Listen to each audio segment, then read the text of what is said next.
웨스트민스터부터 먼저 보도록 합니다. 14장 2항입니다. 구원에 이르는 신앙.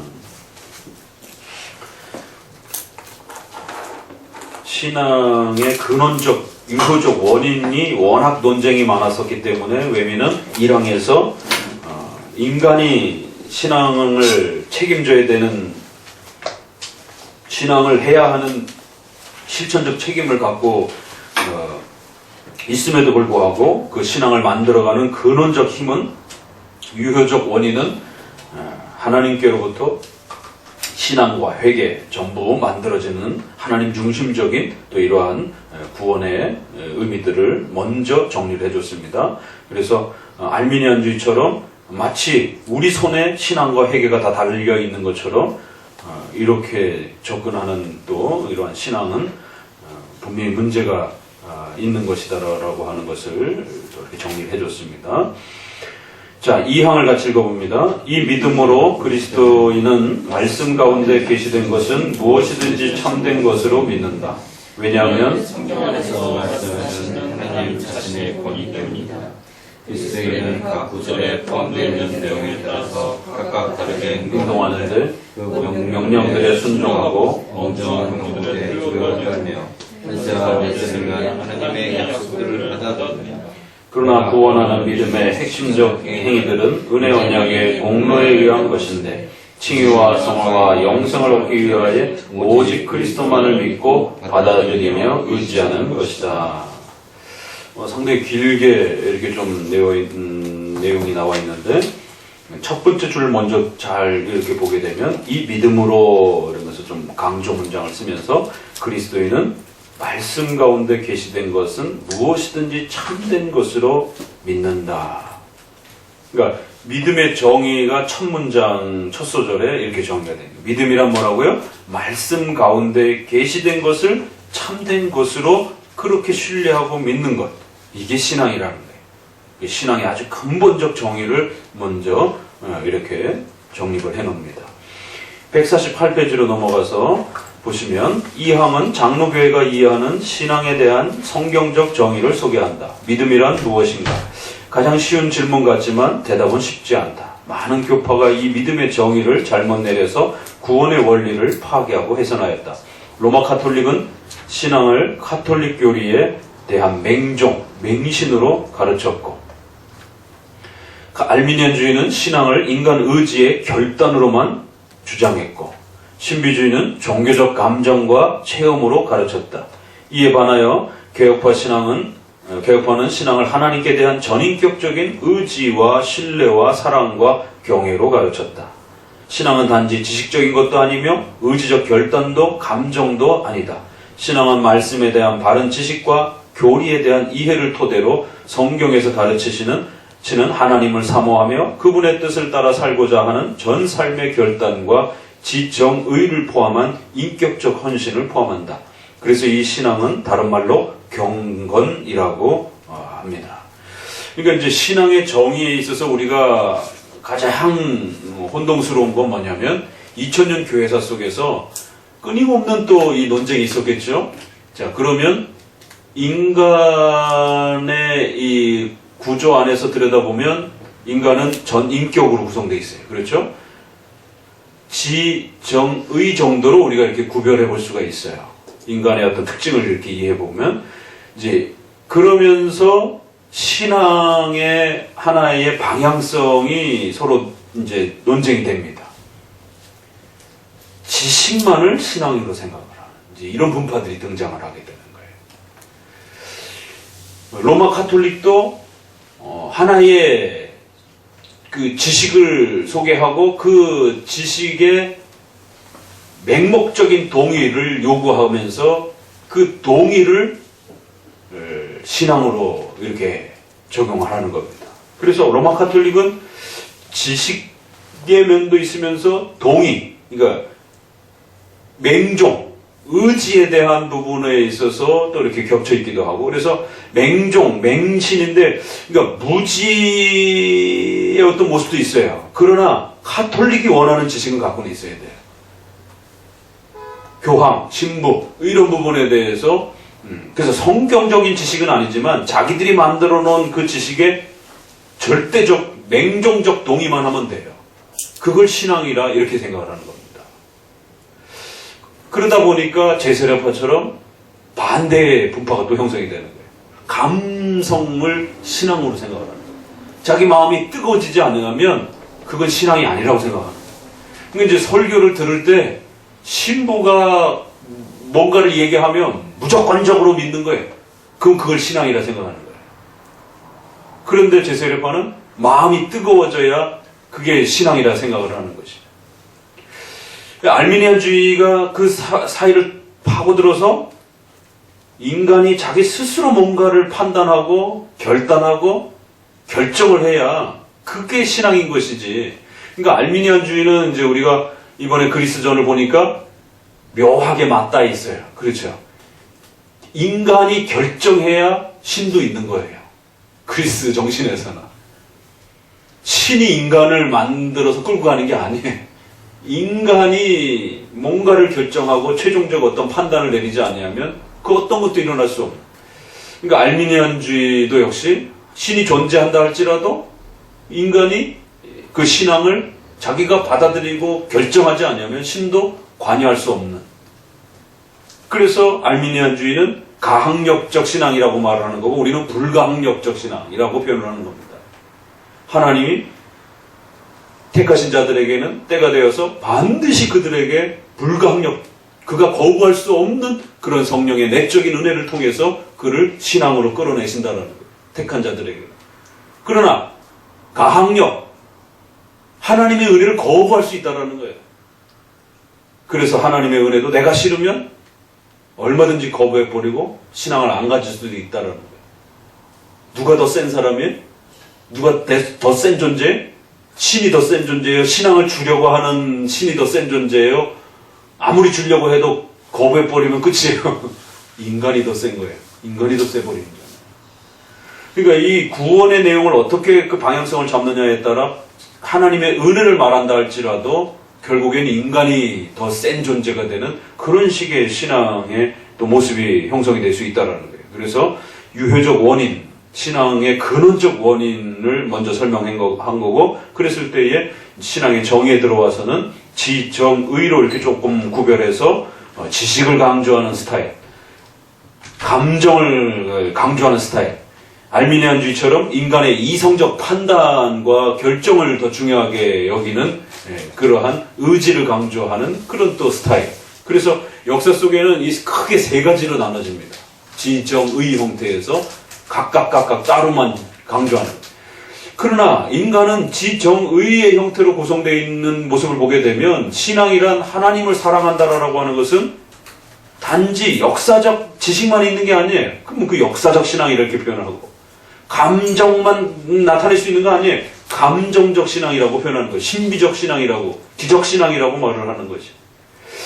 그러니까 이런 신앙들은 다 가짜라는 것이죠. 그러면 적어도 우리가 하나님을 사랑한다라고 했을 때는 인간이 자기 자신의 마음을 표현해낼 수 있는 지정의 전체를 담아낼 수 있는 그런 방식이 올바른 신앙의 고백이지 어느 한 부분만을 나타내는 방식으로 그 하나님을 신을 바라보는 것은 올바른 신앙이 아니다라고 이제 정리를 해주는 겁니다. 그러면 지정의 어느 하나도 빼앗을 수는 없는데 우선순위를 보게 되면 적어도 그 신이 누구인지는 정확하게 알아야 된다는 거예요. 그러다 보니까 지식이 앞서는 겁니다. 반드시 신앙은 지식으로부터 출발을 한다는 거예요. 전인격적으로 지정의가 다 포함이 되어지는 그런 포괄적 모습으로서 신앙이 나타납니다. 그럴 때 반드시 거기에는 순서가 있다는 거예요. 지식적인 성경의 가르침과 하나님이 누구신지에 대한 올바른 교리적 이해가 우선이라는 겁니다. 성경을 통해서 하나님이 어떤 분인지를 알지 못하면 두 번째, 마음으로 그분을 좋아하고 사랑할 수가 없다는 거예요. 아니 자기가 모르는 존재를 어떻게 사랑을 해요? 사랑하지 않으면 움직이지 않는 거예요. 결단하지 않는 것이. 자기가 좋아야 다 결국 사람들은 하게 되는 겁니다. 자기가 싫으면 아무것도 하게 안 하는 거예요. 그러니까 지정의의 순서는 반드시 지식으로부터 출발하는 구조를 갖고 있다는 겁니다. 그래서 단순한 역사적 지식도 아니고 성경이 가르치는 그 지식을 교리를 하고 이렇게 우리가 표현하는 것이고, 그 교리를 정확하게 우리 마음속에 잘 이해하고 배워가고 간직하는 겁니다. 그러면 그 교리에 대한 바른 이해가 성령 하나님의 역사 속에서 그 교리의 내용들을 사랑하게 되고 사모하게 되고 좋아하게 되는 감동, 마음의 감정의 변화가 일어나는 거예요. 그러면 교리를 좋아하게 되면 의지가 바뀌는, 뭔가를 결단하고 움직이게 하는 의지의 변화가 나타나는 것이에요. 지정의가 적어도 그런 순서로 움직여져 간다는 것이죠. 거꾸로 아무것도 모르는데 먼저 좋아하는 마음과 결단이 일어나진 않는다는 거예요. 그래서 칼빈은 그러한 방식들을 경건한 무지, 이렇게 표현을 하기도 합니다. 경건한 것 같은데 무지해요. 그건 신앙이 아니라는 겁니다. 그래서 이제 많은 분들이 그런 질문을 해요. 근데 개혁주의는 공부만 너무 많이 하는 것 같습니다. 실천은 별로 부족하고. 그런 면도 있어요. 그래서 개혁교회로 오게 되면 무슨 신학교에 와 있는 것 같은 느낌도 들고 공부를 너무 많이 하니까. 근데 한국적 정서는 공부를 되게 싫어해요. 한국 사람도 굉장히 감성적인, 정적인 그런 동향을 많이 갖고 있어요. 그러다 보니까 한국에서 교회를 크게 하려면 어떻게 해야 돼요? 막 뜨겁게 해야 됩니다. 그러면 교회가 커집니다. 사람들이 몰려오기 시작하고. 음악이라든가 이런 걸 통해서 사람들로 하여금 정서적인 그러한 부분들을 계속 자극하면 사람들은 그 자체로 종교적 즐거움이 있기 때문에 모여듭니다. 노래방 가서 노래를 실컷 해도 스트레스가 해소가 되고 즐거움이 있어요. 그런 것처럼 그 노래의 가사가 뭔지 상관없습니다. 열심히 노래할 수 있는 공간을 마련해주면 청년들은 교회에 옵니다. 노래하러 오는 거예요. 종교의 이름을 가지고 노래방 가서 노래하기는 양심상 꺼리는 거예요. 그러니까 종교의 이름으로 노래할 수 있는 공간을 마련해주면 양심의 꺼리낌 없이 핑계거리가 되니까. 그래도 나는 하나님을 노래하고 있는 거야. 하나님을 찬양하고 있는 거야. 그 내용은 전혀 하나님을 찬양하는 내용과 가사들이 아닌데도 불구하고. 그래서 청소년 락, 기독교 락 음악 같은 형태가 발생이 되는 거예요. 그래갖고 콘서트나 기독교 찬양 집회하는 거 보게 되면 헤드뱅뱅도 나오고 뛰는 거, 점프하는 거, 점핑부터 시작해서 다 나와요. 그럼 이게 콘서트에 온 건지 예배의 찬양 속에 있는 건지 구별이 안 될 정도로, 저도 벌써 20년 전, 30년 전 그 청년 때를 생각해 보면 벌써 그때도 이렇게 하고 일어나가지고 막 뛰고 막 벌써 그때만 해도 벌써 그런 찬양 집회들이 있었고, 지금은 뭐 머리 흔들고 구르고 뭐 돌아다니고 뭐 소위 말해서 락카페 같은 그러한 형태들의 모습들이 찬양 집회 안에서 일어납니다. 청년들은 청년들 때는 워낙 또 감성이 풍부한 시절이기 때문에 감성적인 부분들을 자극해주면 얼마든지 교회로 청년들을 모아드릴 수 있습니다. 그리고 오늘날 알미니안주의처럼 인간의 의로움의 이 이성적 판단에 있어서 옳고 그름에 대한 정의 개념과 인권 개념과 이러한 이성적 합리성에 대한 부분들을 자꾸 자극하고 도덕적인 어떤 이러한 그 옳고 그름에 대한 부분들을 몰아세우게 되면 또 사람들은 나름대로 자기 양심에 이런 문제들이 있다 보니까 거기에 이렇게 도전을 받고 거기에 같이 참여함으로 인해서 자기도 뭔가를 하고 있다라고 하는 그런 위안을 얻고 싶어 합니다. 그게 종교적 이름으로 일어나게 되면 훨씬 더 큰 방향을 일어나죠. 악한 세력을 물리쳐낸다라고 하는, 사회를 의롭게 바꾼다라고 하는 이러한 이제 분위기와 어떤 풍토들이 그게 성경적으로 맞는지 안 맞는지는 전혀 상관없어요. 적어도 보편적으로 그 수준에서 뭔가 인권과 의와 어떤 선의 개념을 이렇게 이야기해 주게 되면 이제 거기에 엄청난 이제 또 방향성을 갖게 됩니다.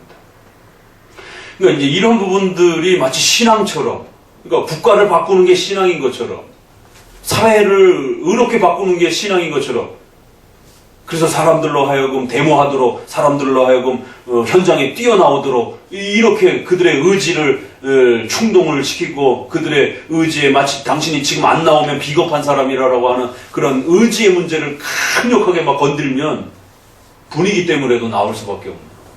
옛날에 우리가 화염병 들고 막 데모하고 그럴 때 아주 전형적인 그러한 사람의 의지를 이렇게 막 자극하는 이런 부분들이 오늘 우리 사회에 또 국가 정치 문제랑 연결돼서 마치 그게 신앙인 것처럼, 어떤 도덕적인 어떤 선의 어떤 의지를 표명하는 것이 마치 신앙인 것처럼, 이건 자유주의자들이 늘 써먹는 방식입니다. 현대신학에서. 그래서 해방신학, 여성신학, 흑인신학, 민중신학, 얼마나 그럴듯합니까? 연약하고 불쌍하고 가련한 자들을 도와야 된다라고 하는. 근데 그게 마치 신앙인 것처럼, 그건 우리가 성화의 문제에 있어서 풀어가야 될 하나의 방향성이지, 신앙은 그게 아니란 말이에요. 신앙의 본질은 복음은 예수님은 주님이시요 그리스도시요 하나님의 아들이라고 하는 이 교리적 고백을 어떻게 깨닫고 배우고 이해하고 그것을 내 마음에 받을 것인가에 대한 부분들을 교회가 승부를 걸고 가르쳐내는 것이 그게 신앙이지, 도덕적인 어떤 선의 의지의 문제를 자극한다든가, 감성의 어떤 이런 부분들을 자극해서 눈물을 흘리게 만든다든가, 그러니까 감성의 자극이 안 되니까 이제 소리에서 더 나가게 되면 이제 불 끄고 꼼꼼하게 만들고, 이제 이런 부분들이 다 그 감성을 자극하는 이런 부분들. 그리고는 큰 그 출력의 이러한 그 스피커를 통해 가지고 사람들로 하여금 그 심장 박동수를 빠르게 만드는. 그래서 북을 두들기게 하면 그 북에 빠르게 따라서 심장 박동이 빨라지고, 심장 박동이 빨라지게 되면 사람은 흥분하게 돼 있단 말이에요. 흥분하면 살인도 일어나고 과격한 행동도 일어나고. 그래서 예전에 막 1억씩 2억씩 막 이렇게 건축 헌금 막 사람들로 하여금 결단하게 할 때 그렇게 막 북을 치고 막 이성을 잃어버리게 만드는 거예요. 합리적 사고를 못하게 만드는 거예요. 지금 우리 집안에 돈이 얼마 있는지, 또 앞으로 우리가 자녀들 교육을 어떻게 해, 이런 미래에 대한 어떤 대비와 이런 부분, 이런 거 생각 못하게 하는 겁니다. 그래서 막 분위기를 조성한 다음에 5천만 원 할 사람 하나님 앞에 자원해서 손 드세요. 1억 할 사람 하나님 앞에 일어나시기 바랍니다. 그럼 앞뒤 안 가리고 일단 손부터. 왜? 흥분돼 있으니까. 그렇게 해서 그 감성을 자극하고 건드려서 마치 그러한 어떤 결단이 신앙인 것처럼 이제. 그러니까 가짜 신앙의 역사 속에서 보면은 끊임없이 교회를 괴롭히는. 가톨릭은 또 이제 맹종, 맹신 이런 부분들. 또 그 다음에 철학적, 역사적 신앙은 이제 이런 일반 역사적 공부들을 통해서 마치 그게 신앙인 것처럼, 똑똑한 게 신앙인 것처럼 이제 이런 착각들을 불러일으키는 거죠. 그래서 이게 끊임없이 싸웁니다. 그럴 때 제네바 교리문답에서 제 1문을 시작하면서 신앙이란 무엇인가? 하나님을 아는 지식입니다. 그러면 지식이 뭡니까? 공부하는 겁니까? 물론 그건 공부라고 하는 토대를 갖추고 있어요. 그러나 하나님을 신뢰하는 것입니다. 성경이 가르치는 그 하나님을 배우고 익혀서 그 하나님을 신뢰하는 것입니다. 제네바 교리문답은 그렇게 출발하고 있어요. 신앙이란 반드시 하나님을 바르게 아는 지식으로부터 출발한다. 그래서 그 지식에서 성경이 가르치는 그 지식을 잘 이해하고 깨달아서 그 하나님을 신뢰하고 사랑하면서 의존하고 살아가는 것이, 이게 신앙이라는 거예요. 그래서 신앙이라는 말은 경외, 경건, 신뢰, 믿음, 여러 형태로 나타나는 거예요, 표현이. 왜? 뭘 딱히 하나로 다 말할 수가 없다 보니까. 그래서 여러분, 신앙의 정의 문제에 있어서는 반드시 성경적 신앙은 성경이 가르치는 그 지식을, 그 성경이 가르치는 그 내용과 그 교리를 정확하게 일단 이해하는 데서부터 출발하는 거예요. 그래서 그 말씀이 뭘 가르치는지, 그 교리가 무엇인지 정확하게 알고 그것을 사랑하고 그걸 좋아하는 그랬을 때 결단하고 예수님을 나의 주인으로 모시고 살아가게, 또 그분이 말씀하시는 많은 명령들을 순종하며 살아가야 되겠다라고 하는 결단을 내리는 거지. 그래서 지정의 전체가 포괄되어지는 이런 형태인데, 그것은 반드시 말씀을 토대로 해서 그 말씀에 대한 지식이지 일반 역사 지식이 아니라는 거예요. 그러니까 잘못 지식을 전달하면 엉뚱한 지식을 전달할 수가 있는 거예요. 그래서 개혁주의는 정확한 올바른 교리를 배우고 그걸 신앙하는 거예요. 그런데 이게 곡해가 되니까 개혁교회는 뭐 쓸데없는 지식들만 많이 하는, 그러니까 목회자들이 신학교에서 신학생들과 대화를 해야 되는 그런 내용들을 성도들에게 가르치고 있어요. 아니, 성도들이 뭐 볼트만이 어떻고 바르트가 어떻고 이런 부분들은 그렇게 필요 없습니다. 성도들에게는. 그건 목회자가 구별을 하고 분별하기 위해서 알아야 되는 부분이고, 성도들은 성경이 가르치는 그 정확한 하나님이 누구신지에 대한 정확한 지식과 그 하나님이 원하시는 그 정확한 뜻을 잘 이해해서 그걸 신속히 자기 마음속에 간직하고 그 하나님이 원하시는 바대로 열심히 생활 속에서 살아가려고 애쓰고 노력하는 것이죠. 그 정도면 충분한 겁니다. 성도들은 아리스토텔레스가 누구고 왜 그 아리스토텔레스의 철학이 가톨릭의 그 부분에 있어서 왜 문제가 되는지, 이런 거를 철학과 들어가서 공부를 할 사람들도 아니잖아요. 그렇게 공부를 시킬 필요가 없다는 거예요. 그건 잘못된 지식이라는 겁니다. 그것은 적을 분별하고 그거를 판가름해야 되는 목회자나 신학자들은 신학교에서 공부를 해야 돼요. 그러나 교회에서 성도들에게 그 공부를 시킬 필요는 없습니다. 엉뚱한 지식을 쌓는 겁니다. 어떤 교회는 언어를 가르친다고 해서 히브리어 헬라어를 오후에 아예 히브리 헬라어를 한 자씩 이건 아가페입니다. 아가페는 무슨 뜻이냐면 이런 식으로. 그러면 성도들이 그 아가페의 변화를 공부히 기억하고 그게 그러면 그의 신앙에 써먹혀지느냐? 그렇지 않단 말이에요. 그의 신앙에 있어서 그가 문제가 되고 그가 그 생에 있어서 엄청난 기로에 있어서 문제가 되는 것은 하나님의 뜻으로 이해한 그 가치들을 따라 살 건가 말 건가에 대한 그런 기로에 서서 과연 이게 하나님의 뜻인지 아닌지에 대한 그 분별을 해내는 것이 그 성도에게 실제적으로 필요한 것이지, 아가페는 뭐고 에로스는 뭐고 필레오는 뭐고 그래서 그 변화 차이가 무엇이고 이런 걸 읽혀내는 게 중요한 게 아니라는 거예요. 성도들에게 설교를 통해서 하나님의 뜻을 가르쳐주고 하나님의 뜻이 무엇인지 정확하게 깨닫고 그걸 사랑하도록 설교 시간을 통해서 감동을 일으키고 감동이 되어지면 결단하게 되는 거예요. 아, 그래, 그렇게 힘든 일이라 할지라도 내가 그리스도인으로서 내가 살아가야지. 이 방향성을 만들어주는 거가 설교입니다. 근데 사람들이 착각하기를 설교 시간에 하나님이 오늘 자기 부정이라고 했습니다. 자기 부정은 무엇이냐면 이것은 부정 과거로 그렇게 표현하셨습니다. 또 자기를 십자가를 지라라고 했으면 이게 다 헬라어로 부정 과거형으로 그렇게 기록되어 있습니다. 그러나 나를 쫓을 것이라 그러면 이거는 부정 과거형 미래형으로 이렇게 또 되어 있습니다. 그럼 그 뭔 차이냐? 이건 목사님만 알면 되는 거예요. 그걸 성도들에게 그 헬라어의 변화 차이들을 설명하고 그 차이에 따라서 파악하고 그런 식으로 설교를 하면 안 된다는 거죠. 그러면 언어를 다루니까 굉장히 깊은 강의 설교구나. 이렇게 성도들을 또 착각하는 성도들이 굉장히 많아요. 그래서 목사님들이 그 흉내를 또 내는 겁니다. 헬라어의 이 표현은 뭐고. 근데 성도들에게 있어서 하나님이 누구시고 하나님이 원하시는 뜻은 무엇인지에 대해서 마음속에 강하게 와닿는 건 없어요. 오늘 설교 본문에서도 나와 복음을, 나와 내 말을 부끄러워하지 말아라.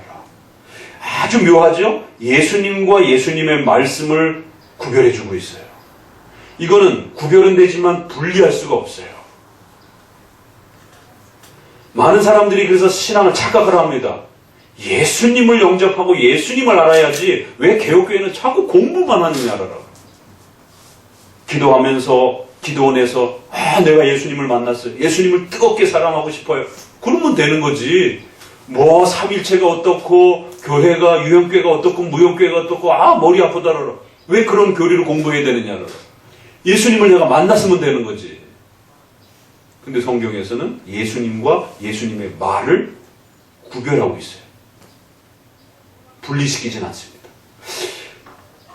그러면 그것도 맞는 말인 것 같은데 돌려보면 거꾸로 또 예수님을 인격적으로 만난다는 게 도대체 뭘까? 근데 그건 성경을 통해서밖에 알 수가 없어요. 그러니까 히브리어가 어떻고 헬라어가 어떻고 이러면서 지식을 공부를 하는 거예요. 그래서 당신 예수님을 사랑해요? 예수님이 누구십니까? 글쎄요. 잘못 착각하게 되면요. 소유리문답을 어려서도 아이들에게 열심히 가르치잖아요. 근데 애들이 예수님을 사랑 안 해요. 이런 일이 벌어집니다. 이 소유리문답 가르쳐서 소용이 없구나. 그래서 예수님을 뜨겁게 사랑하도록 환상 속에 예수님을 보든지 어떻게 해서 예수님 우리를 위해서 죽으셨다는 그것만 강조를 해요. 근데 성경에 대한 기초 교리 체계가 없어요. 그러면 신비주의 되는 거예요. 이게 도대체 뭘까? 왜 이렇게 헷갈리지? 근데 오늘 우리가 보았던 설교 말씀에도 나와 복음을, 나와 내 말을, 요한복음 15장에 어떻게 포도나무 비유가 나오죠? 나를 떠나서 너희가 어떤 열매도 맺을 수가 없다. 나와 함께 해야 된다. 근데 그 다음 절에는 예수님 뭐라 그래? 내가 너희 안에, 너희가 내 안에, 이렇게 얘기를 합니다. 처음에는. 근데 뒷부분에 가면 내 말이 너희 안에, 너희가 내 말을 사랑하면.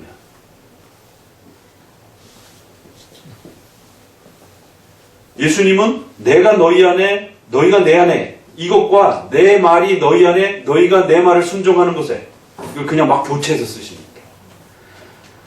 이제부터 너희가 내 이름으로 기도해라. 그러면 하나님이 들어주실 것이다.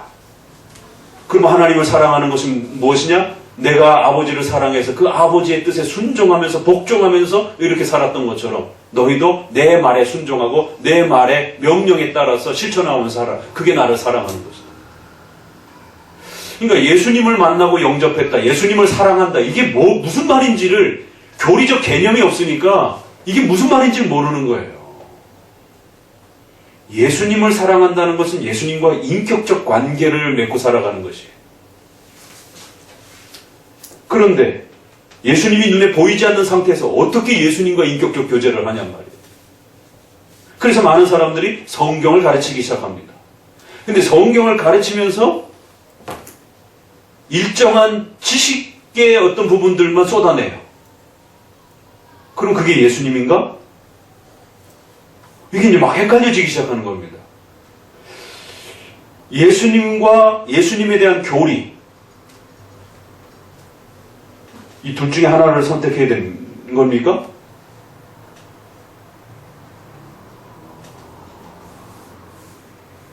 그러면 두 개가 같은 겁니까? 그럼 성경이 예수님입니까? 성경은 예수님 아니에요. 성경책을 기도원에 가서 비교잡다가 얼마나 혼났는지 어떻게 예수님을 비교잡을 수 있느냐라고. 성경책은 낡고 오래되면 버릴 수도 있어요.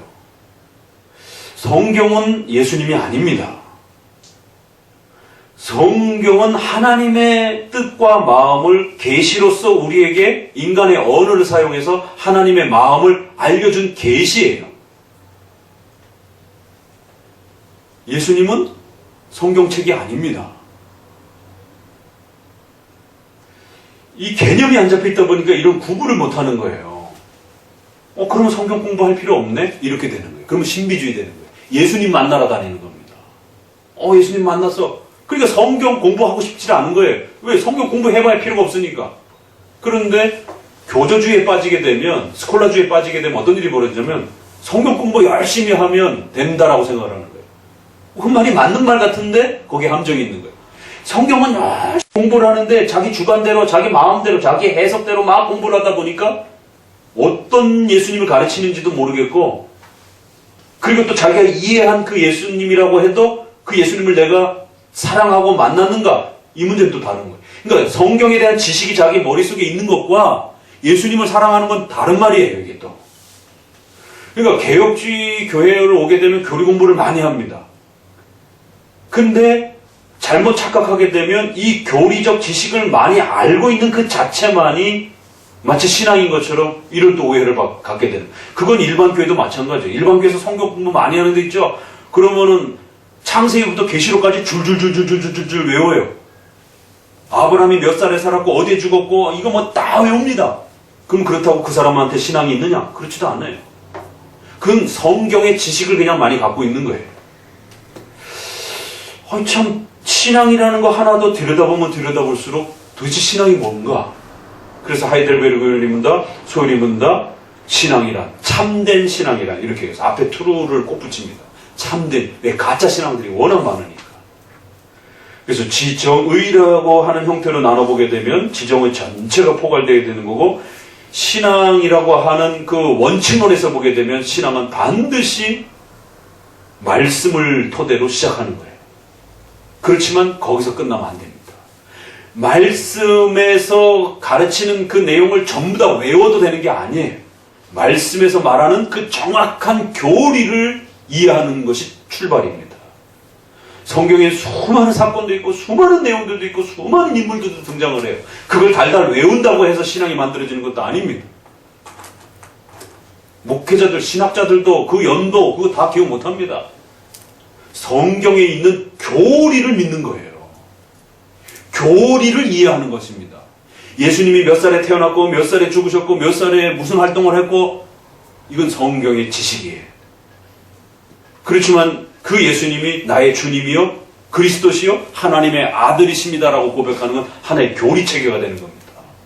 그러면 여러분, 예수님이 몇 살에 태어났고 로마 황제 시대에 어떤 일을 겪었고 이 정확한 연대도 또 정확한 지명도, 예수님이 나사렛에서 가기도 하셨고 또 예루살렘의 어떤 이동을 통해 가지고 태어나셨는지 잘 몰라도 괜찮아요. 그러나 예수님이 주님이시여 그리스도시여 하나님의 아들이시다라고 하는 신성과 인성을 가지시고 나의 구원자라고, 이건 하나의 교리체계입니다.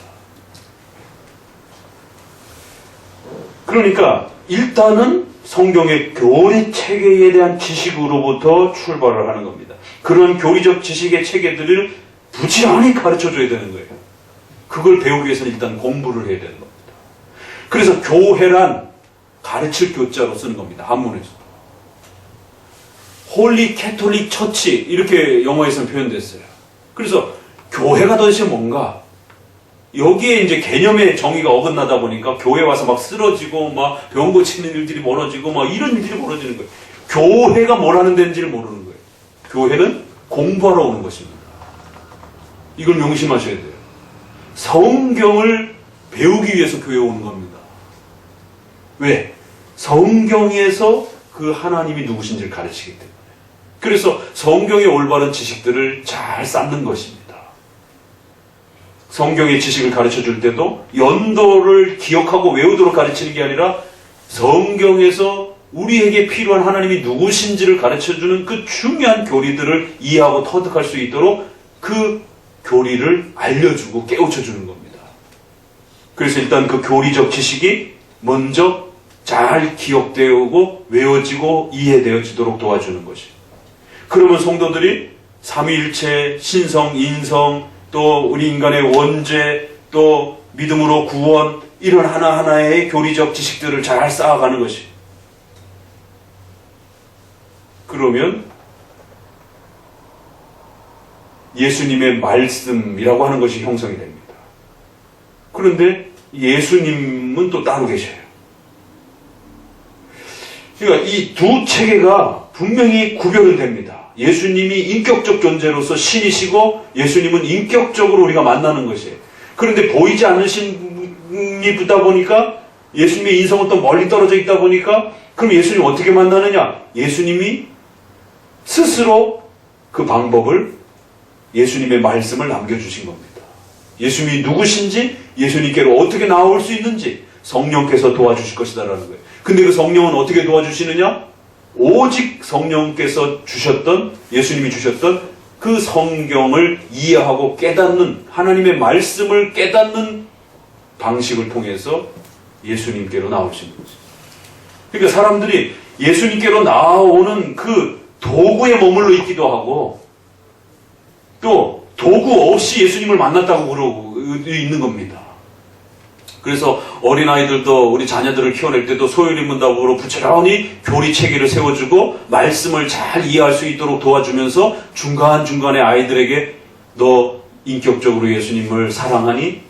인격적으로 예수님과 그 깊은 뜨거운 마음과 사랑을 나누고 있니? 라고 중간중간에 계속 물어봐 줘야 되는 겁니다. 이 두 개가 달라요. 그러나 같이 갑니다. 예수님을 인격적으로 사랑하는 것과 그 마음속에 교리적 지식이 쌓이는 것이 같이 가는 거예요. 그래서 기독교 강요에서는 무지하면 절대로 신앙이 만들어질 수 없다라고 아주 강하게 경고하는 겁니다. 그래서 교회는 그리스도의 학교다 이렇게 표현하기도 하고, 그러니까 교회를 자꾸만 극장처럼 만들면 큰일 난다라는 겁니다. 교회는 끊임없이 성경을 배우고 그 성경을 배운 바대로 또 봉사하고 실천할 수 있도록 이렇게 도와주는 것이에요. 그래서 오늘 우리 설교 본문에도 나와 복음을 부끄러워하지 마. 그러니까 아니 예수님을 부끄러워하지 말라 이러면 이해가 되는데 왜 복음을 부끄러워하지 말라? 또 예수님의 말씀을 부끄러워하지 말라. 그러면 이게 같은 건가 다른 건가? 그런데 요한복음에도 보면 나를 사랑하는 건 곧 성경을 사랑하는 거고, 성경이 너희 마음속에 들어가 있으면 곧 내가 너희 마음속에 들어가 있는 것이다. 이런 교차 형태로 하나님께서 그리스도와 인격적으로 만난다는 게 뭔지를 그렇게 설명해 가시는 거예요. 이 예수님을 영접한다, 믿는다, 이게 굉장히 어려운 개념입니다. 보이지 않는 분을 만나고 교제하는 거다 보니까. 그래서 예수님은 분명히 신이시기 때문에 인격적으로 이런 어떤 물건과 사물과 구별되어 있는 인격적 존재예요. 그러나 성경은 하나의 물질적 도구입니다. 그래서 언어도 필요하고 책도 필요하고 잉크도 필요한. 그렇지만 예수님을 알기 위해서는 이 성경이 아니고서는 절대로 불가능합니다. 왜? 하나님 그렇게 질서를 만들어 놓으셨기 때문에. 그래서 성경을 열심히 배우고 성경에 있는 그 교리들을 정확하게 이해하려고 애를 쓰고 노력하는 이러한 지식적인 이러한 그 모습들은 예수님을 사랑하는 모습의 기초 단계가 될 수밖에 없는 거예요. 그래서 교리를 싫어하는 사람은 예수님을 싫어하는 겁니다. 난 예수님을 사랑하는데 성경이 가르치는 이런 거 머리 아파, 너무 부담스러워, 이러면 거꾸로 역설적인 고백이 되는 거예요. 그래서 메이첸이라든가 우리가 이제 이런 그 글들의 밴드 글에 올라오는 여러 글들도 보게 되면 교리를 싫어하는 사람은 곧 예수님을 싫어하는 거고, 예수님을 싫어하는 사람은 교리를 싫어하는 거고. 근데 나는 교리는 좋은데 예수님은 잘 누군지 모르겠고, 예수님은 좋아하는데 교리는 잘 모르겠고, 이 신앙의 개념이 안 잡혀서 그런 겁니다. 그래서 반드시 신앙의 정의란 무엇인가 라고 했을 때 카톨릭이나 신비주의나 이런 부분들은 부분적으로 결국 이런 현상이 벌어진 것이. 그래서 우리는 신앙은 말씀에 대한 바른 지식과 교리에 대한 이해를 토대로 성경에서 가르치는 바로 그 하나님을 인격적으로 사랑하기 시작하고 좋아하고 신뢰하는 이러한 또 연결점이 일어나는 겁니다. 그래서 그분의 뜻을 따라 살고 결정하고 결단하고 이런 부분 헌신들이 묶여지는 것, 그게 신앙이라 이렇게 표현을 한다는 거예요. 그래서 그냥 입술로 그냥 몇 마디로 그냥 예수님 믿겠다라고 이랬다가 나중에 배신하는 사람들 수두룩한 겁니다. 그럼 저 사람이 정말 예수님 믿은 건가 안 믿은 건가 의심해 봐야 되는 것이에요. 주는 그리스도시여 라고 하는 고백 안에는 바로 이러한 부분들이 따라붙는 거예요. 그래서 장로교에서는 세례 줄 때 한 달 왔다고 해서 2달 됐다고 해서 세례 안 주는 겁니다. 본인은 믿는다라고 아무리 우겨도 교회적 질서 속에 당신이 예수님 믿는 자다라고 하는 것에 대한 확증을 안 해주는 겁니다. 왜? 가짜일 수 있으니까. 그러다 보니까 여기에서 조금 더 과격하게 나가게 되면 청교도 극단주의가 자꾸 나오는 거예요. 그 준비론이라든가 임팩트한 그런 어떤 회계론이라든가 이런 부분들이 여기서 한 걸음 더 나가면 장로교는 아무리 본인이 믿는다고 빨리 세례달라 해서 안 주는 겁니다. 학습 6개월, 세례 문답 6개월. 최소 6개월은 들여다보고 이 사람이 주는 그리스도시요 라고 고백을 한 건지, 정말 성경에서 말하는 그리스도의 신성과 인성을 이해했는지, 삼위일체 가운데의 그리스도를 이해했는지, 그 그리스도께서 우리의 죄를 위하여 원죄를 사하기 위해서 원죄가 무엇인지를 아는지, 그리스도를 믿으면 좋다며요. 그런 게 아니에요. 원죄가 뭔지를 설명해주고, 그 원죄의 무서움이 뭔지를 알려주고, 그 원죄의 죄값을 그리스도께서 십자가에 짊어진 게 뭔지를 아는지, 이걸 가르쳐야 되는 겁니다. 그건 모르겠다 그러면 당신 아직 예수님을 못 믿고 있는 겁니다. 돌려보내는 겁니다. 그걸 확인하는 과정이 1년이에요. 근데 잘 모르겠는데? 그러면 다시 공부하는 거예요. 당신은 예수님을 아직 모르고 있는 겁니다. 난 예수님 믿고 있는 것 같은데? 아니요. 그건 당신 착각입니다. 일시적 신앙입니다. 그래서 법으로 정해놓은 게 1년이에요. 최소한 1년 동안은 성경의 교리와 가르침들을 가르쳐내라는 거예요. 그럼 그 사람이 1년 동안 잘 배우면서 그렇구나 라고 이해되어지고 깨달아지면 그때 세례를 주라는 거예요. 물론 특수한 경우도 있죠. 예수님과 같은 경우도 오늘 내가 낙원에 있으리라 할 때 그거 잠깐 복음을 전한 거죠. 그런 특수한 경우들도 있을 수 있어요. 그러나 교회는 그런 특수 상황만 맨날 생각하면서 사는 게 아니잖아요. 보편적인 이러한 질서를 따라서 살아가는 것이기 때문에 전쟁터라든가 어떤 중환자 시대라든가 이런 죽음을 앞두고 있는 이런 상황 속에서 당신은 죄인입니다. 예수님 믿어야 구원받습니다. 이 복음의 가장 그것도 교리입니다. 기본적 골격 체계를 설명해주고 믿겠습니까? 라고 신속히 전달하면 어떤 강도는 그 예수님 나도 믿고 싶습니다. 아니 다 같이 죽어가는데 비참하게 똑같이 죽어가는데 당신은 주님입니다. 당신이 계신 곳에 나도 같이 있고 싶습니다. 나를 구원해 주십시오. 나는 죄인입니다. 그 고백이 된 거예요. 한편쪽 강도는. 근데 한편쪽 강도는 뭐라 그래? 아니 다 같이 죽어가고 있는데 저희 뭐 신이요? 이러는 거죠. 그러니까 욕하는 겁니다. 그런데 한편의 강도는 도대체 어떤 마음이 들었는지 당신의 나라에 나를 초대해 주옵소서. 그 자기랑 똑같이 죽어가는데 그분을 단순한 인간으로 보지 않고 신으로 본 겁니다. 그래, 내가 오늘 나와 함께 낙원에 있을 것이다. 많은 사람들이 또 자꾸만 이 교리적 지식이 약하니까 그 말 나온 김에 밴드에도 한번 적으려고 했다가 놓쳤는데 예수님이 돌아가시고 난 다음에 어디 계셨는가? 예수님의 영혼이 그래가지고 이제 자꾸 음부 강화와 관련해, 지옥 강화와 관련해가지고, 루터파처럼 저기 지옥에 가셔가지고 승리를 외치고, 그건 루터파 가르침입니다. 그래서 루터파는 승기를 지옥 강화부터 잡는 거예요. 거기 가서 승리를 선포했다라는 거예요. 그러니까 승기, 높아지심을 거기로부터 잡는 거예요. 지옥 강화부터. 그리고 부활, 승천, 이렇게 잡는 거예요. 우리는 낮아지심의 내용으로 잡는 겁니다. 칼빈주의. 그래서, 카톨릭처럼 연옥으로 실제로 간 걸로 해석하는 게 아니라, 사망의 고통으로 그 정도로 해석하는 거. 그러면 예수님은 어디 가셨는가? 부활하기 동안 3일 동안. 요건 이제 난제 질문이기도 해요. 예수님 어디 가셨어요? 3일 동안. 영혼이. 육체는 무덤에 계시고 신성은 모든 곳에 계시는 거기 때문에 질문 대상이 안 되는 거고. 그러면 영혼은 육체와 영혼이 분리됐잖아요. 죽음으로 인해서. 영혼은 어디 계셨던 거예요? 낙원. 응?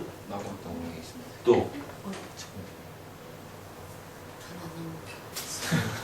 하나님 우편에라고 우리가 통상적으로 많이 말을 해요.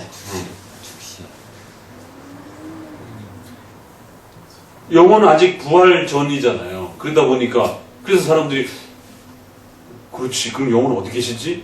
이런 그 상당히 어려운 질문이에요. 그거는. 그러나 이제 우리가 상식적으로 우리 신약학자들이 많이 또 우리 칼빈주의에서는 적어도 그 정도 질문은 하나님 보좌 우편에 계신다라고도 표현하기도 하고 또 그 영혼이 무덤에 계신 그곳에서 육체와 분리되었어도 영혼이 머물러 계신다 이렇게 표현하기도 하고 그 곁에 계신다라고도 표현하기도 하고 또 이제 조금 더 건전한 해석은 예수님이 하신 말씀 속에서 내가 나와 함께 오늘 낙원에 있을 것이다 라고 했을 때 낙원에 계신 천국에 계신 부활 직전이지만 그 신성의 은혜로 인해서 그 영혼이 낙원에 천국에 라고 하는 그곳에 우리 선조들이 영원히 가 계신 그곳에 예수님의 영혼도 그 천국에 계시다가 부활 때에 다시 그 육체와 결합해서 살아나시는. 그래서 조금 어려운 해석이에요. 그래서 조금씩 존중해 주는 겁니다. 다양성을. 그렇지만 이제 가장 그나마 그래도 좀 주류 해석은 내가 나와 함께 낙원에 있을 것이다라고 했기 때문에 그 낙원은 우리는 천국으로 해석하다 보니까 중간 상태에서 천국은 예수님과 예수님 몸이 지금 계신 곳, 우리 선조들의 영혼이 지금 우주 저편 어딘가에 그 몸이 가 계시잖아요. 어딘지 몰라요. 그러나 우리 선조들의 죽은 앞선 선조들의 모든 영혼들도 지금 거기 예수님과 같이 계신 거예요. 공간적 특성을 갖고 있다는 거죠. 예수님이 몸이 있으니까. 우주 저편 어딘지 몰라요. 그래서 그냥 우리가 하나님 보자 우편이다 이렇게 이제 표현하면서도 또 그리스도께서 승천하신 곳 이렇게 표현하고 지금은 이제 거기가 공간적인 형태의 천국이 되는 것이고 그랬을 때 그럼 예수님이 오늘 나와 함께 천국에 있을 것이다 라고 하면 예수님이 신성을 두고 한 말일까? 인성을 두고 한 말일까? 오늘 내가 나와 함께 낙원에 있을 것이다 라고 했을 때 그게 예수님이 자신의 신성을 두고 한 말이에요? 인성을 두고 한 말이에요? 그러니까 여러분이 교리적 체계가 약하면 성경을 묵상을 못하는 겁니다. 종합적으로 여기저기를 묵상을 못하는 거예요. 그 질문인 겁니다. 신인성 분리할 수 없으니까 그건 조금 한 이제 50점, 70점 정도의 대답이고 피해가는 대답이 되는 거고 목사님은 이제 신성과 인성 중에 좀 더 구체적으로 대답해 보라라고 묻는 거예요. 응? 인성적 대답일 수 있는 겁니다. 물론 신인성의 통합적 대답이지만 좀 더 우리가 세밀하게 들어가서 고민해 보게 되면 왜? 신성은 그런 대답을 할 필요가 없어요. 왜? 신성은 공간적인 이동이 없단 말이에요. 여기도 계시고 저기도 계시고 동시적으로 천국에도 계시고 지금 여기도 계시는데 왜 오늘 너가 나와 함께 오늘이라고 하는 시점, 시간 그 다음에 공간이라고 하는 낙원 이 두 개가 제시가 된단 말이에요. 그래서 이거를 이제 비판하는 자들은 오늘이라고 하는 헬라어를 순서를 뒤바꿔가지고 오늘 말하는 시점에다가 이렇게 오늘 말하건대 이렇게 시간 부사를 말하는 쪽에다 붙여놔요. 오늘 내가 너한테 이제 말하는데 너가 낙원에 있을 것이다 이렇게. 근데 우리가 읽는 본문에는 내가 이르되 오늘 낙원에 있을 것이다. 낙원에 맞춰져 있잖아요. 그런데 이거를 거꾸로 오늘 말하건대 이렇게 또 주장하는 억지 주장들이 또 있어요. 그래서 반드시 오늘이라고 하는 시점과 낙원이라고 하는 공간의 개념 속에서는 인성에만 그런 시간과 공간 개념이 들어간단 말이죠. 그러니까 좀 더 인성에 계신 곳에 너가 나와 함께 있을 수 있다라고 하는 것에 대한 천국의 그러한 그 표현 방식일 수 있다라는 것이에요. 신성은 시공간의 개념을 굳이 쓰지 않더라도 얼마든지 쓸 수 있는 표현이고 그러니까 그걸 우리가 분리되지 않는 신인성의 고백으로 표현하면 얼마든지 한 인격 안에 말씀하신 것으로 돼요. 그러나 이 질문을 자꾸 하니까 그러면 이 질문에서 좀 더 세부적으로 우리가 대답해 본다면 인성적인 대답으로서 충분히 그리스도의 영혼이 육체는 무덤에 계시니까 그리스도의 영혼과 함께 너의 영혼도 그 천국에 선조들이 모두가 함께 머무르는 그 천국에 있을 것이다라고. 그래서 적어도 여러분 상식적으로 알고 계셔야 돼요. 3일 동안 그리스도의 영혼이 어디 계셨는가 하면 낙원에 계셨다라고 이렇게 대답하는 겁니다. 그러니까 그걸 자꾸 일을 못하니까 지옥 강화로 빠져가지고 자꾸 지옥에 가셨다라고 그래서 그럼 지옥에 가서 뭐 하셨냐 이러면은 이제 루터파 쪽에서는 이제 승리를 선포했다라고 또 카톨릭 쪽에서는 전도하러 가셨다라고 그러면은 죽고 나서도 그러면 예수님 믿어도 되네 이제 이런 제2의 전도라고 하는 이런 또 구원론이 파괴가 되는 가르침들이 나오고 그러니까 이런 교리적 지식들은 굉장히 중요한 겁니다. 그러나 그렇다고 해서 그게 인격적으로 예수님을 또 사랑하고 하는 거 직결되어 있는 건 아니에요. 그렇다고 아닌 것도 아니고. 그래서 본문도 마가복음도 나와 복음을 구별해주고 있는 거고 그거는 같은 건 아니지만 함께 가는 거예요. 요한복음 15장에서도 나를 영접하는 것은 성경 말씀을 사랑하는 것이고 나를 좋아하고 내 뜻에 복종하는 것은 말씀에 순종하면서 사는 것이다 라고. 영생이 뭡니까? 라고 묻잖아요. 요한복음 17장에. 하나님과 그의 아들 그리스도를 아는 것이다 라고. 사랑하는 것이다 라고 이렇게 표현 안 했어요. 아는 것이다 라고. 아는 것은 지식을 전제로 한 표현이잖아요. 여기서 칼빈이 힌트를 얻고 하나님을 아는 지식이다 라고 이렇게 또 정리를 하게 되는 겁니다. 그럼 이제 우리 고백에는 이 항에는 이거 굉장히 중요한 겁니다. 자꾸 헷갈리지 마시고 믿음은 뭡니까? 그리스도인은 말씀 가운데 계시던 것은 무엇인지 참된 것으로 믿는 것. 이게 일단 신앙이에요. 그러면 이게 신앙이라는 이게 그럼 도대체 말씀을 믿는다는 게 뭡니까? 말씀 안에서 경고하면 두려워하는 거고 소망을 주면 사랑하고 희망을 갖는 거예요. 성경은 두 가지예요. 경고와 소망을 주는 거예요. 그래서 성경을 읽으면서 그 구절의 내용을 따라 다르게 행동하는데 경고하고 책망하면 두려워 떠는 거고 또 소망을 이야기하고 약속을 제시하면 순종하고 사랑하고 사모하면서 그 말씀을 따라 살려고 하는 것이 이게 신앙의 형태로 구성이 되는 거예요. 그러나 마지막 문장 보세요. 구원하는 믿음의 핵심적 행위는 은혜 언약의 공로를 따라서 칭의와 성화, 영생을 얻기 위하여 그 그리스도께서 우리의 죄를 위하여 십자가에 죽으시고 못 박히셨다라고 하는 요 핵심적인 내용들을 받아들이면서 그 그리스도를 사랑하고 믿고 의지하는 것 이렇게 구별해놨어요. 그러니까 외민에는 믿음을 두 개의 정의로 구별해놨어요. 그렇죠? 예수 그리스도의 십자가의 죽으심과 부활과 그리고 그분을 사랑하는 것이 직접적으로 구원과 관련해서는 그게 포커스가 맞춰져 있다는 거예요. 그러나 신앙이라고 하는 전체라고 하는 큰 그림을 보게 되면 그런 예수님을 나의 중보자로 나의 구원자로 받아들이면서 이제 그 예수님이 우리에게 약속하는 수많은 명령들 10계명을 포함한 그 성경에 나오는 수많은 성경의 가르침들을 두려워하고 또 사랑하면서 살아가는 것. 이것도 신앙의 모습인 거예요. 그러니까 신앙의 모습은 두 가지 형태로 형성이 되어 있는 거예요. 하나는 칭의와 관련된 그런 모습으로 하나는 성화와 관련된 모습으로. 그래서 좀 더 구원과 관련돼서 직접적으로 요구되어지는 어떤 신앙은 너 예수님 믿느냐라고 묻게 되는 겁니다. 그러나 전반적인 신앙의 모습은 성경의 말씀에 있는 그 많은 요구와 명령들을 뜨겁게 사랑하면서 그 말씀을 믿고 의지하면서 그 교리를 따라서 살려고 애쓰고 노력하는 성경과 동행하는 이러한 모습들이 신앙의 모습이라는 겁니다. 그래서 하나는 좀 더 칭의와 관련된 구원과 관련해서 직접적인 그러한 신앙의 모습으로 나타나기도 하고 또 우리의 전생애의 말씀과 동행하면서 살아가는 모습으로 또 나타나기도 하고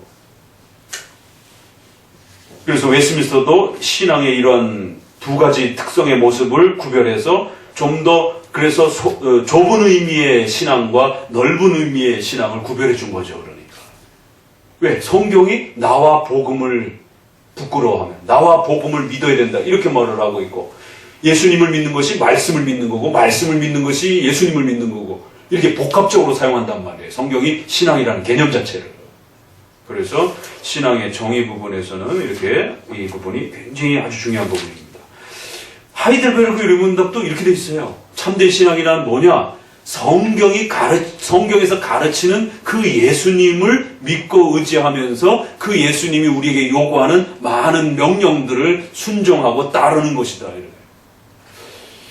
굉장히 문장이 길어졌는데 성경이 말하는 그 예수님을 인격적으로 좋아하면서 그 예수님을 의지하면서 살아가되 그 예수님이 요구하는 명령들을 삶 전체를 통해서 부단히 그 말씀과 함께 살아가고 실천하는 그게 신앙이다. 이렇게. 신조는 이런 믿음의 모습을 말씀에 대한 태도, 예수님에 대한 태도로 나눠서 소개합니다. 이 둘은 구별되지만 분리할 수 없이 연결되어 있습니다. 몇몇 교리만을 믿는 것으로 신앙을 제한하면 교조주의에 빠질 수 있고, 반대로 성경을 제외하고 예수님만을 믿는다고 하면 예수님을 도덕교사로 생각하는 자유주의와 자신의 경험한 예수님만을 강조하는 신비주의에 빠집니다. 개혁파는 성경을 통해서 성경과 함께 예수님을 믿는 것입니다. 우선 신앙의 형식적 토대는 말씀에 대한 태도에서 생기기 때문에 말씀 가운데 계시된 것은 무엇이든지 참된 것으로 믿는다라는 고백으로부터 시작합니다. 신자는 말씀의 명령들에 순종하고 엄중한 경고들에 두려워 떨면서 이렇게 실천하고 살아가는 거예요. 즉 신앙이란 믿음은 들음에서 나고 들음은 그리스도의 말씀으로 말미암습니다. 이거 한번 잘 보세요. 믿음은 어떻게 만들어진다고요? 들음에서 난다라는 거예요. 듣지 아니하면 절대로 믿음 안 만들어진다라는 거예요. 그러면 들음이라는 건 뭐라고요? 아무거나 막 듣는 게 아니에요. 그리스도의 말씀을 정확하게 들으셔야 된다라는 거예요. 그 그리스도의 말씀이 가르치는 게 뭐예요? 연도 기억하고 어디 지역 기억하고 이런 게 아니에요. 교리를 정확하게 이해하는 겁니다. 다만 우리가 교리를 정확하게 이해하기 위해서 문자적 해석과 역사적 해석에 도움을 받는 거예요.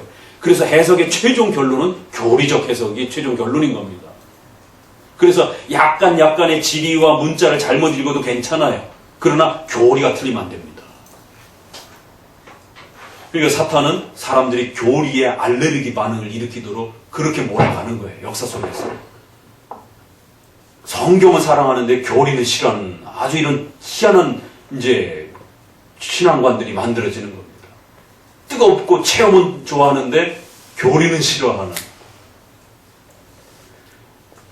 그럼 과연 교리와 그리스도를 사랑하는 것이 분리될 수 있는 것인가? 이런 부분에 고민을 해보게 되는 거예요. 믿음은 들음에서 나고 들음은 그리스도의 말씀이다. 이 연관성도 여기도 로마서도 믿음과 듣는 것, 듣는 것에서 공부하는 것, 말씀을 공부하는 것, 이렇게 연결이 되어 있는 것이. 그래서 계시 의존 신앙, 성경 의존 신앙이라는 것이 만들어지는 겁니다.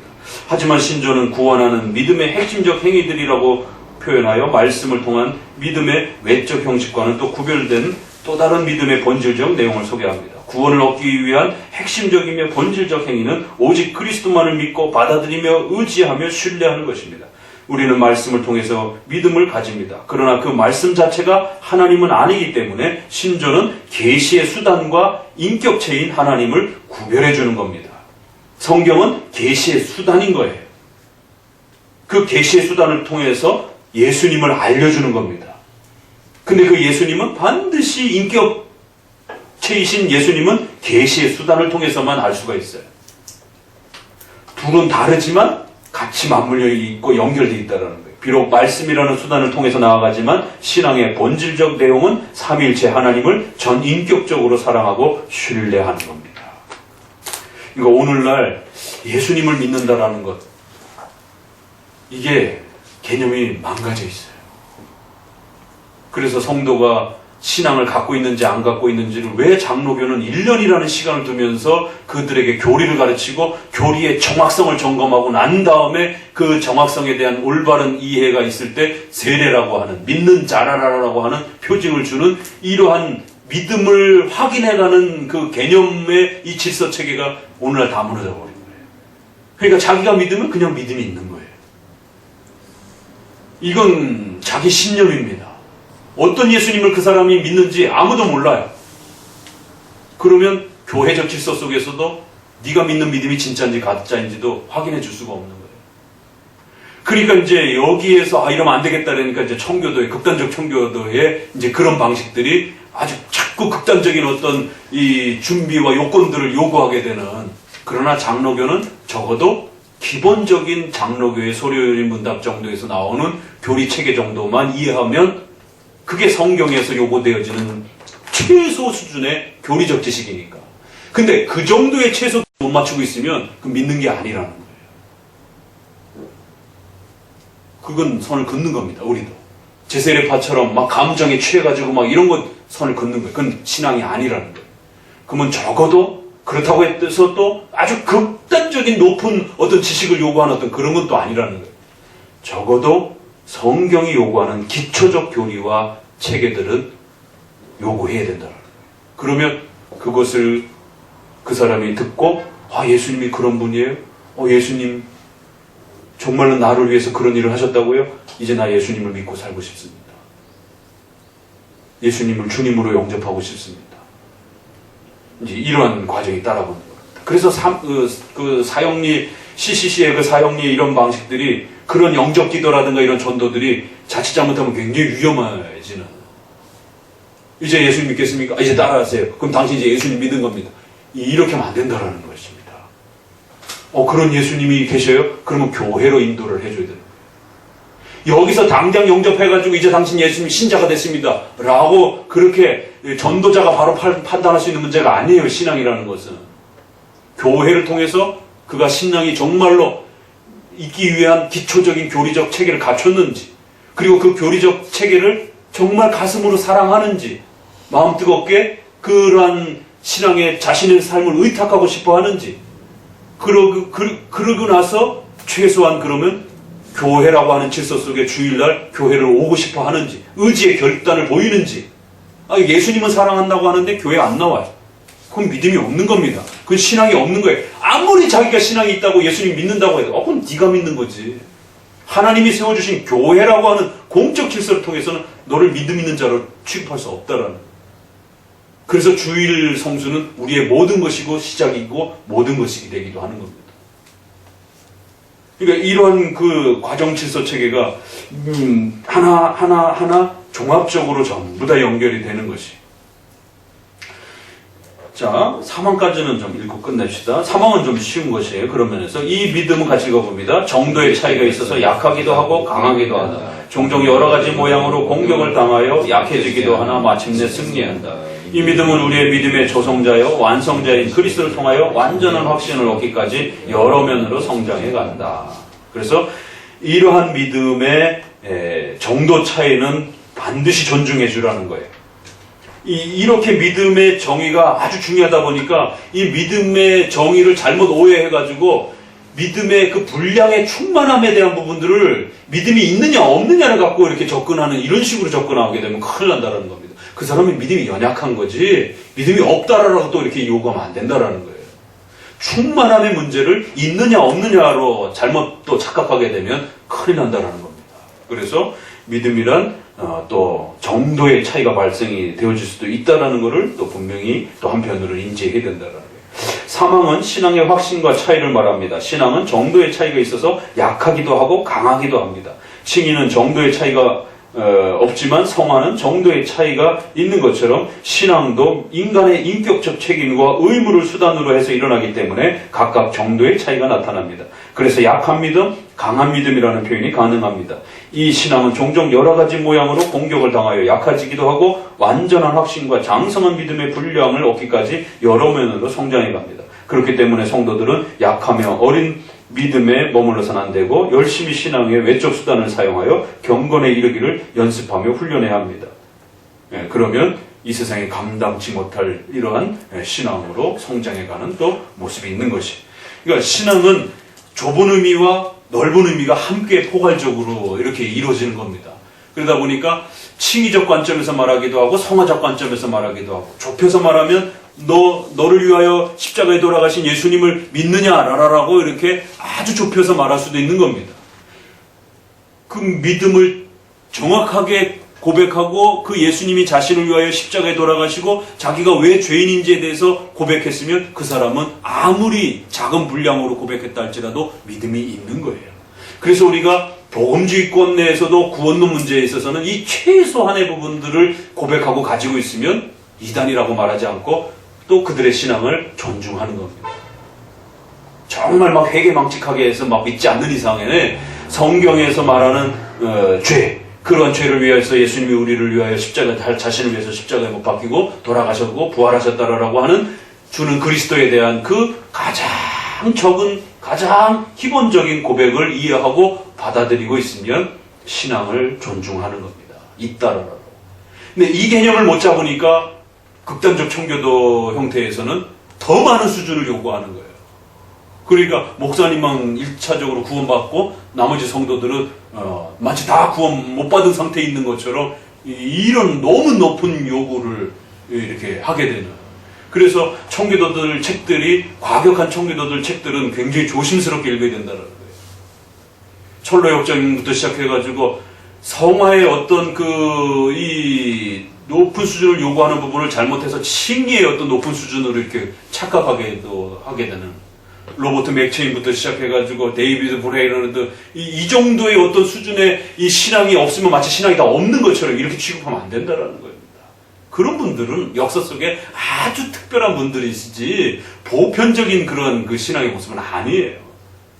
그렇게 살라고 그러면 누가 삽니까? 목회자도 그렇게 못 사는 사람들이 수두룩한데.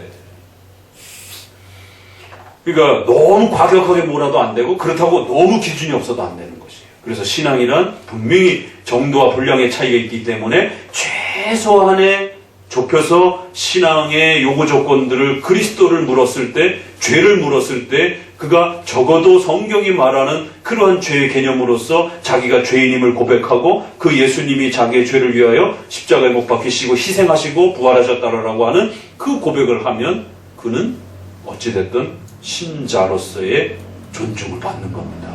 다만 장성한 분량은 뭐예요? 성경이 가르치는 그 수많은 명령과 요구와 약속들에 대한 부분들을 담아내고 그것을 따라서 살려고 애쓰고 노력하는 이러한 열정과 이런 부분들이 또 표출이 될 때 그러한 사람들은 또 장성한 신자다라고 분량으로서 믿음을 가지고 살아가는 걸로 이야기하는 겁니다. 왜? 신앙의 모습이 성경 자체가 이렇게 예수님과 예수님의 말씀을 포괄적으로 이야기하고 있기 때문에. 그래서 예수님으로 좁혀서 이렇게 이야기하기도 하고 예수님이 말씀하신 그분의 모든 뜻을 또 믿느냐 안 믿느냐라고 묻기도 하고 좁혀서는 예수님을 믿느냐 안 믿느냐라고 묻기도 하고 또 예수님의 뜻을 믿을 거냐 말 거냐 실천할 거냐 말 거냐라고도 묻기도 한다는 거죠. 그래서 구원에 이르는 신앙 부분에서는 이렇게 아주 짧지만 굉장히 아주 중요한 핵심들이 정확하게 이렇게 정리되어 있습니다. 그래서 지정의 중에 어느 한쪽만 가지는 방식으로 편협한 형태도 잘못된 신앙이고 또 예수님과 예수님의 말씀을 너무 쪼개가지고 이렇게 나누어서 믿는 것처럼 예수님을 믿는데 교리는 싫어하고 교리는 믿는데 예수님은 뜨겁게 이렇게 사모하지 않는 이런 어떤 불균형들은 다 신앙이 아니라는 거예요. 그래서 하나는 지정의에 대한 우리와 관련된 믿음의 모습에 대한 부분에서 하나 오해가 없어야 되고 또 하나는 예수님과 예수님의 말씀을 복합적으로 이렇게 성경이 표현하고 있는데 이걸 구별 못해가지고 마치 예수님과 예수님의 말씀을 구별해가지고 둘 중에 하나만 갖는 거를 신앙처럼 이렇게 생각하시면 안 된다는 것이. 그래서 신앙의 대상이란 반드시 예수님과 예수님의 말씀까지 다 포함하는 겁니다. 그러나 좁혀서 말할 때는 예수님이 누구시냐라고 물었을 때 그 예수님에 대한 구원 사역을 정확하게 성경이 가르치는 정도의 수준에서 받아들이면 그 중환자실에서도 예수님 믿고 천국 가세요 라고 복음을 전할 수 있는 것이. 그러나 평상시에는 성경의 교리의 풍성함들을 이렇게 지속적으로 가르치면서 성도들이 더 풍성한 말씀의 그 내용들을 배워가면서 채워갈 수 있도록 도와주는 것이. 그러면 십자가 강도에서 죽어가는 그 사람의 신앙의 수준과 이렇게 평생토록 또 교회를 봉사하면서 일해야 되는 신자의 분량과 같다라고 말할 수는 없는 거죠. 그러나 구원받는 데 있어서는 동일한 겁니다. 강도는 저 입구에 가 있고 우리는 평생 예수님을 더 많이 믿었으니까 더 깊이 들어가 있고 이런 건 아니라는 거죠. 그러니까 죽기 직전에 그렇게 믿는 자나 평생 동안 믿음을 유지하면서 사는 자나 좁혀서 신앙에 구원 얻는 믿음이라는 형태로 좁혀서 말할 때는 예수님에 대한 정확한 그 기본 지식을 갖췄으면 삼위일체에 대한 풍성함을 몰라도 또 조직신학의 7가지 교리의 풍성함을 몰라도 가장 기본적으로 신앙을 요구하는 거예요. 그렇지만 신앙은 또 분량의 차이가 있기 때문에 성경이 가르치는 그 풍성한 교리의 이 풍성함들을 또 평생토록 어떻게 또 소화해낼 것이냐에 따라서 또 많은 신앙의 분량들을 소화해낼 수도 있다는 겁니다. 그러니까 이런 차이점들을 구별 못하니까 마치 엄격한 그 개혁주의자들은 이제 성경의 이 교리의 이 다양한 이 많은 것들을 다 모르면 마치 구원 못 받은 것처럼 이제 엄격한 개혁주의자들, 엄격한 청교도주의자들은 이런 교리적 그 방대한 지식을 마치 구원의 여부로 이제 취급을 하게 되는 이런 일들이 벌어지는 거지. 그런데 또 아예 그 기준조차도 없는 사람들은 자기 감정에 착각에 빠져 있어가지고 기도하다가 또 찬양하다가 또 뭐 환상 중에 뭔가 자기 안에 어떤 마음이 뭉클해지고 뜨거워지면 그게 이제 신앙인 것처럼 또 이런 최소 기준도 없는 이런 또 위험성이 빠져버리게 돼요. 그래서 역사 속에는 진짜 신앙이 뭔지가 제대로 가르쳐지지 않는 이 혼동이 있었던 것이고 지금도 여전히. 그래서 외미는 그걸 아주 정확하게 세 문단으로 정리를 했는데 아주 정확한 형태로 그렇게 정리를 해놓은 겁니다. 참 놀라운 겁니다. 이러한 개념을 이렇게까지 아주 깔끔하게 엑기스로 정리할 수 있다는 것은 참으로 놀라운 거죠. 근데 왜 그러냐면 믿음의 성경의 모습에 다양한 형태로 믿음을 이야기를 해주고 있기 때문에 그렇습니다. 그러니까 어떨 때는 기적을 체험하는 것을 믿음처럼 이야기하고 병을 낫는 것을 내 믿음이 너를 구원했다 그러니까 그럼 병 치료하는 걸 믿는 병 낫는 걸 경험하는 게 믿음인가? 이제 이렇게 다양한 방식으로 믿음이 펼쳐지고 있단 말이에요. 그랬을 때 이 전체를 종합해 보게 되면 믿음이란 예수님과 관련해서는 예수님 자체와 예수님 말씀 또 우리가 그 믿어야 되는 자이기 때문에 우리가 이렇게 믿음을 표출하는 방식에 있어서는 지정의라고 하는 우리의 인격과 관련했을 때는 지정의 전체가 동원되어야 되는 그런 방식으로 그 예수님을 고백하는 모습이 나타나야 된다는 거예요. 그래서 이 두 가지를 잘 이해하고 조화롭게 정리하셔야 되는 거죠. 그러니까 이제 이런 부분들을 임박하고 급박한 이런 상황 속에서는 뭐 중환자실에서 뭐 전쟁터에서 어떻게 자세하게 묻겠습니까? 그죠? 가장 최소 수준으로서 당신은 하나님 믿지 않는 죄인입니다. 우리가 모든 그 죄 때문에 지옥의 형벌을 받습니다. 이러한 죄로부터 예수님께서 우리 십자가를 지고 정죄와 형벌을 받으셨습니다. 그 예수님 믿고 의지하면서 그 예수님을 주와 그리스도로 또 그 예수님과 영원히 천국에서 사는 것을 부활할 것을 믿겠습니까? 그 상태에서도 믿는다고 고백하면 인정해 주는 거예요. 그래서 할머니, 할아버지들 뭐라고? 잘 알아듣지도 못하시고 그러는데 그럼 그런 분들 다 지옥 갔다라고 그럴 거예요. 연약한 고백이라 할지라도 최소한의 그 부분을 정확하게 가르쳐주고 요구하고 그러한 예수님이 나를 위하여 죽으셨다라고 하는 그 마음의 감동, 지식. 그래서 이제 교회를 나오지 않던 사람이 교회를 나오기 시작하고 그 예수님을 예배하러 오는 거예요. 그 의지적 결단의 변화의 모습이잖아요. 그럼 뭐 아주 엄청난 일을 하지 못하더라도 자기 생애 속에서 교회도 안 나오던 사람이 이제 그 예수님을 예배하고 싶어하는 모습으로 마음의 결단의 의지의 변화로 예배라고 하는 형태를 취해서 교회로 오게 되면 그건 신자로 인정할 수밖에 없는 거죠.